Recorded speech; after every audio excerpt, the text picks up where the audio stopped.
You won't believe how this horse changed an autistic boy's life forever. The world had always been too loud for Ethan. At just 10 years old, he had learned that the smallest sounds could feel like thunder. The hum of the refrigerator, the ticking of a clock, the honk of a car outside, they all built up until his mind felt like it might explode. His mother, Rachel, understood. She always did. That's why she never forced him to talk, why she always carried his noise-canceling headphones, and why she was the only person in the world he truly trusted.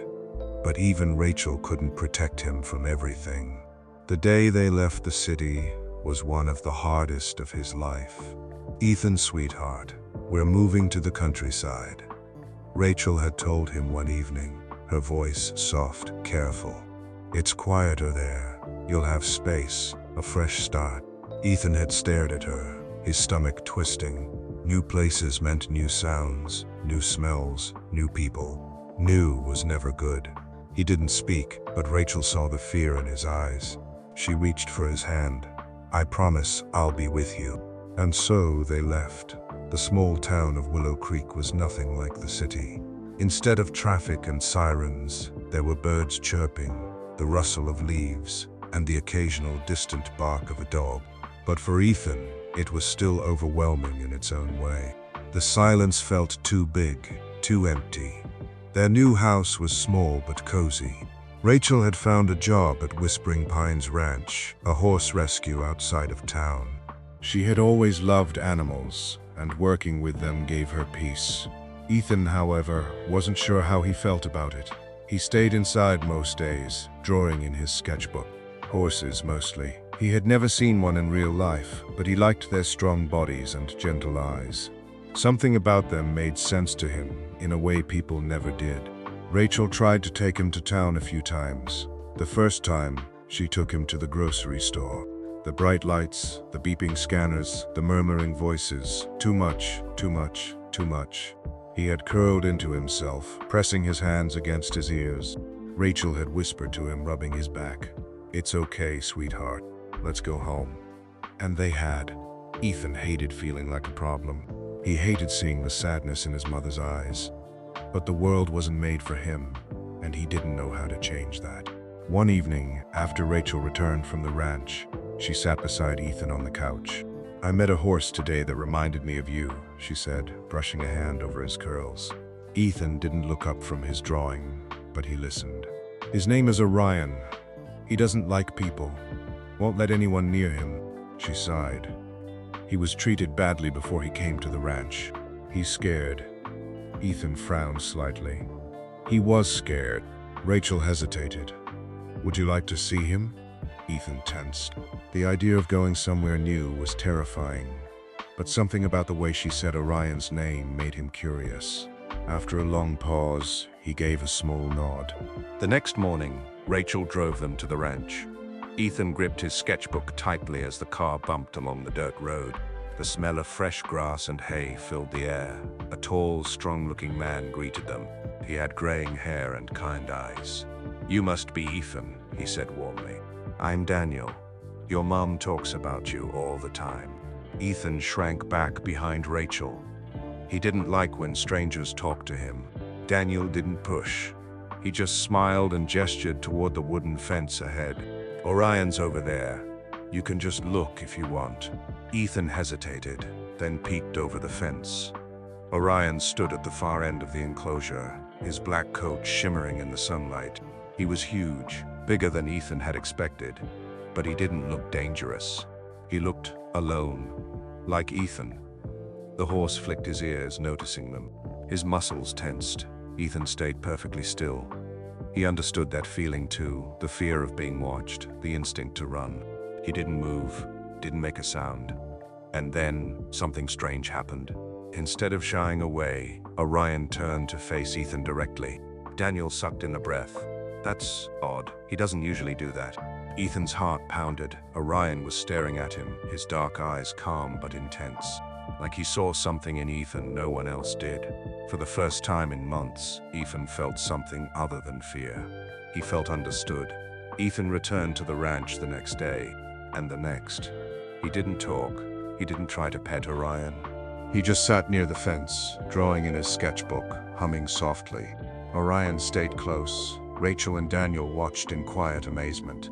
Orion, the horse who trusted no one, seemed completely at ease with Ethan. Then, on the fourth visit, something happened. Ethan stood at the fence, watching Orion graze. Slowly, carefully, he reached out a hand. Orion lifted his head. For a moment, they just stared at each other. Then, Orion stepped forward. Ethan's breath caught as the horse pressed his nose gently against Ethan's outstretched palm. Rachel gasped softly, her eyes filling with tears. Ethan barely noticed. His fingers brushed against Orion's warm coat. For the first time in a long time, he felt safe. That night, Ethan sat in bed, staring at his hands. He could still feel Orion's touch, warm and steady. He thought about how Orion didn't like people, how the world had hurt him before, just like Ethan. And then, quietly, so softly he barely heard himself, he whispered, "You're like me." Ethan didn't like change, he never had. But Orion was different. Each morning he followed the same routine. He'd wake up, eat breakfast in silence, then sit by the window, waiting. He never said anything, but Rachel knew what he was waiting for. "You want to go to the ranch?" she'd ask. Ethan wouldn't answer. He'd just nod once, and that was enough. Whispering Pines Ranch had become his safe place. It was the only place where the world didn't feel too loud, where he didn't have to explain himself, where he didn't feel broken. At first, he only watched Orion from the fence. Then, he started sitting near the horse, drawing him in his sketchbook. And then, one day, Orion leaned down and sniffed his hair. It was the first time Ethan laughed in months, a soft, small laugh, but a laugh. Rachel wiped her eyes when she heard it. Daniel noticed the change too. "I don't know what it is," he told Rachel one afternoon as they watched Ethan run his fingers along Orion's mane. "Orion won't let anyone else get close, but he trusts Ethan." Rachel nodded, watching her son smile, a real, genuine smile. She hadn't seen that in so long. One morning, after their usual drive to the ranch, Ethan surprised everyone. He reached for the brush in Daniel's hand. Until now, Ethan had been content just sitting near Orion. He had never touched the grooming tools, never helped with chores. Daniel gently placed the brush in Ethan's hand. "You want to help?" Ethan nodded. Slowly, hesitantly, Ethan began brushing Orion's coat.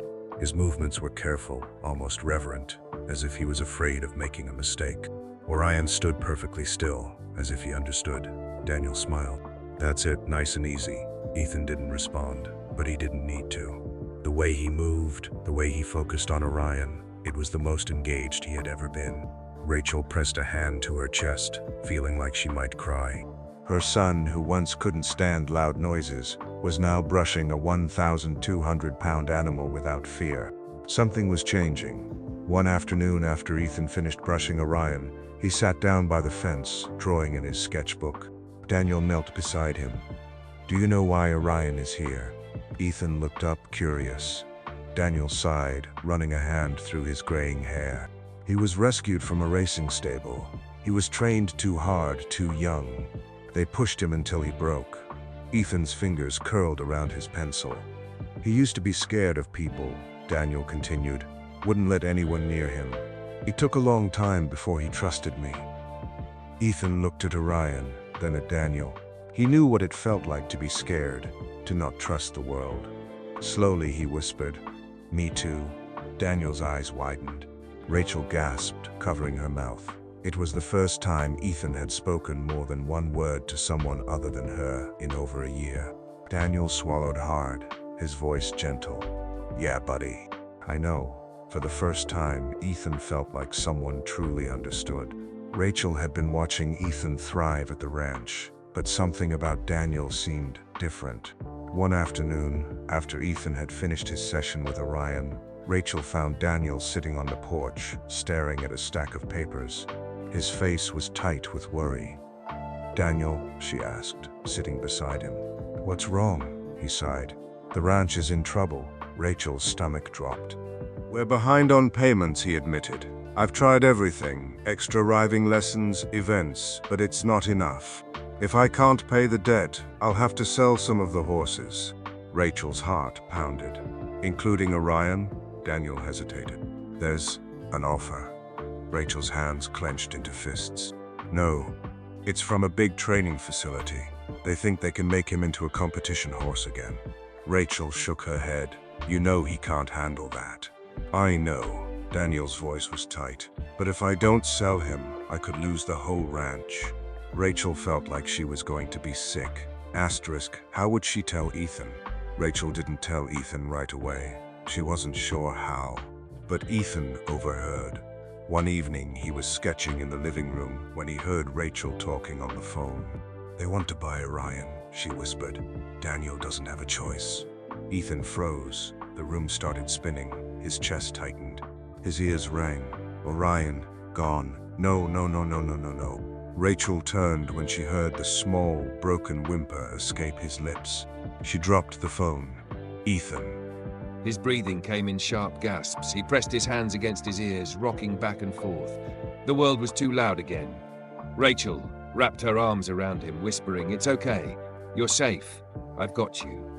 But it wasn't okay, because Orion was his only friend, and now he was going to be taken away.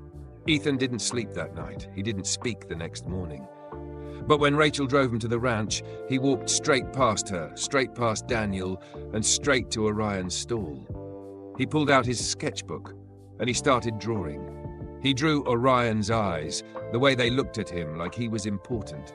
He drew Orion's scars, the ones from his past, the ones no one could erase. He drew himself and Orion standing together, because that was how it was supposed to be. When he finished, he took the picture and taped it to Daniel's office door. Daniel found it later that evening. His hands trembled as he lifted the page.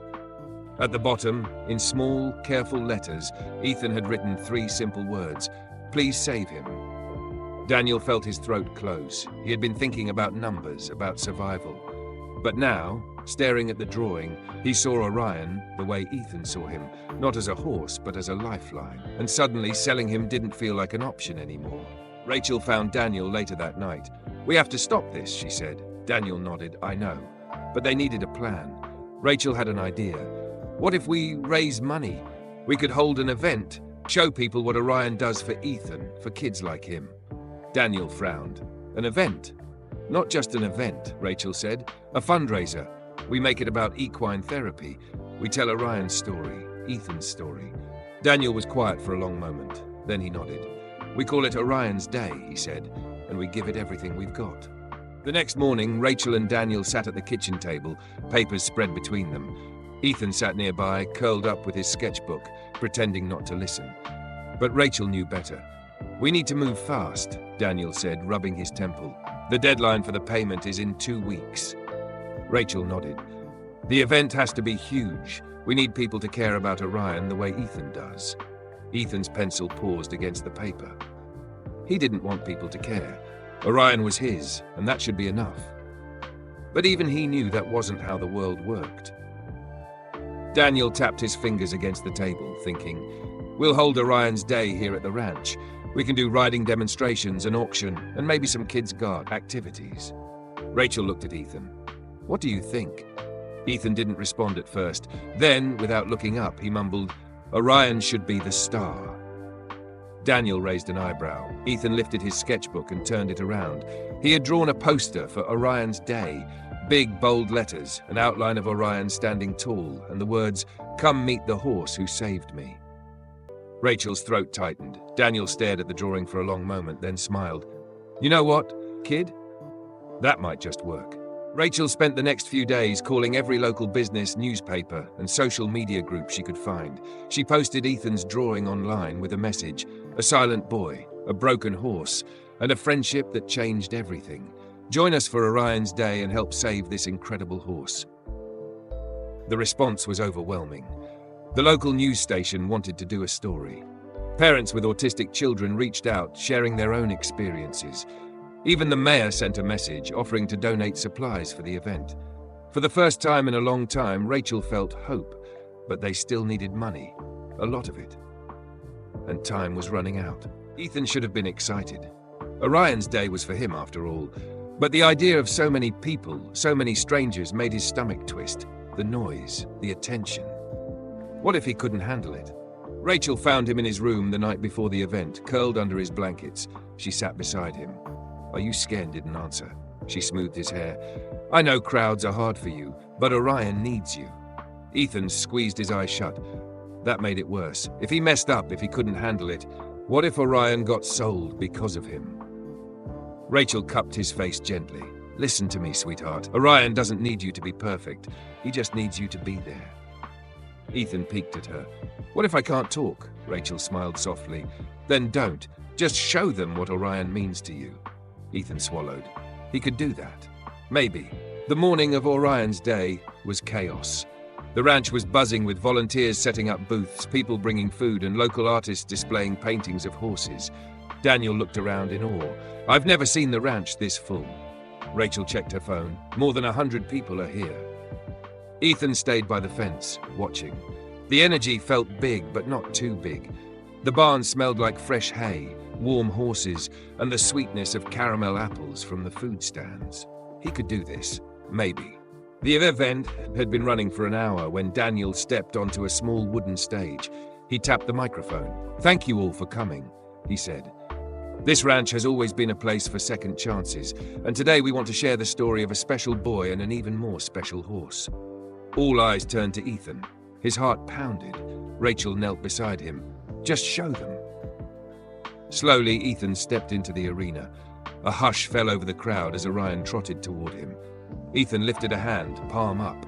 Orion stopped, then gently pressed his nose against it. A murmur went through the crowd.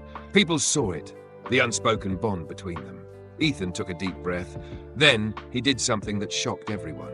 He climbed onto Orion's back. Daniel gasped. Rachel clutched her chest.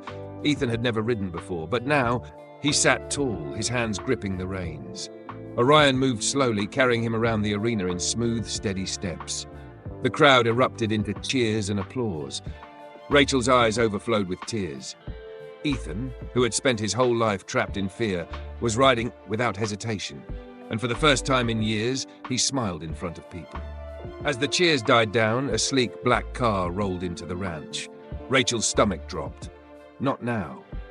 The same corporate investor who had made the offer on Orion stepped out. He was tall, well-dressed, and wore an expensive watch.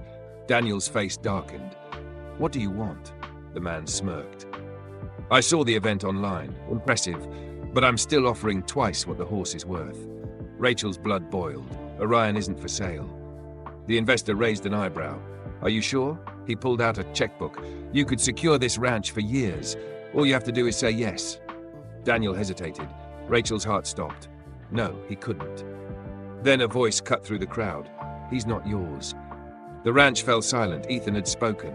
Loud, clear, certain. The investor turned in surprise.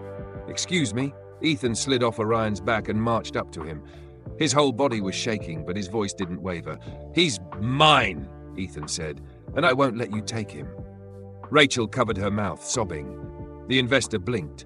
He looked around at the crowd, every single person watching supporting Ethan. He sighed, snapped his checkbook shut, and turned to leave.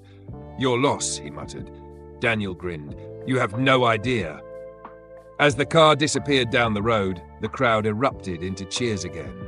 Rachel pulled Ethan into a hug, whispering, "I am so, so proud of you." And Ethan, he just smiled, burying his face against Orion's neck. The fundraiser had raised enough money to save the ranch. A week later, Daniel got a call from an equine therapy non-profit. They wanted to sponsor Whispering Pines, turn it into a permanent center for kids with autism. Ethan didn't know what that meant at first, until Daniel told him it means Orion gets to stay. Forever. Ethan pressed his forehead against Orion's. "We did it," he whispered. Orion nickered softly, as if to say, "Yes, we did." Months later, Whispering Pines was filled with children just like Ethan. Kids who struggled to speak, kids who feared the world, kids who now had a place where they felt safe. And at the center of it all, there was Ethan, the boy who had once been silent. Now he led the new kids into the paddock, showing them how to trust Orion, just like he had.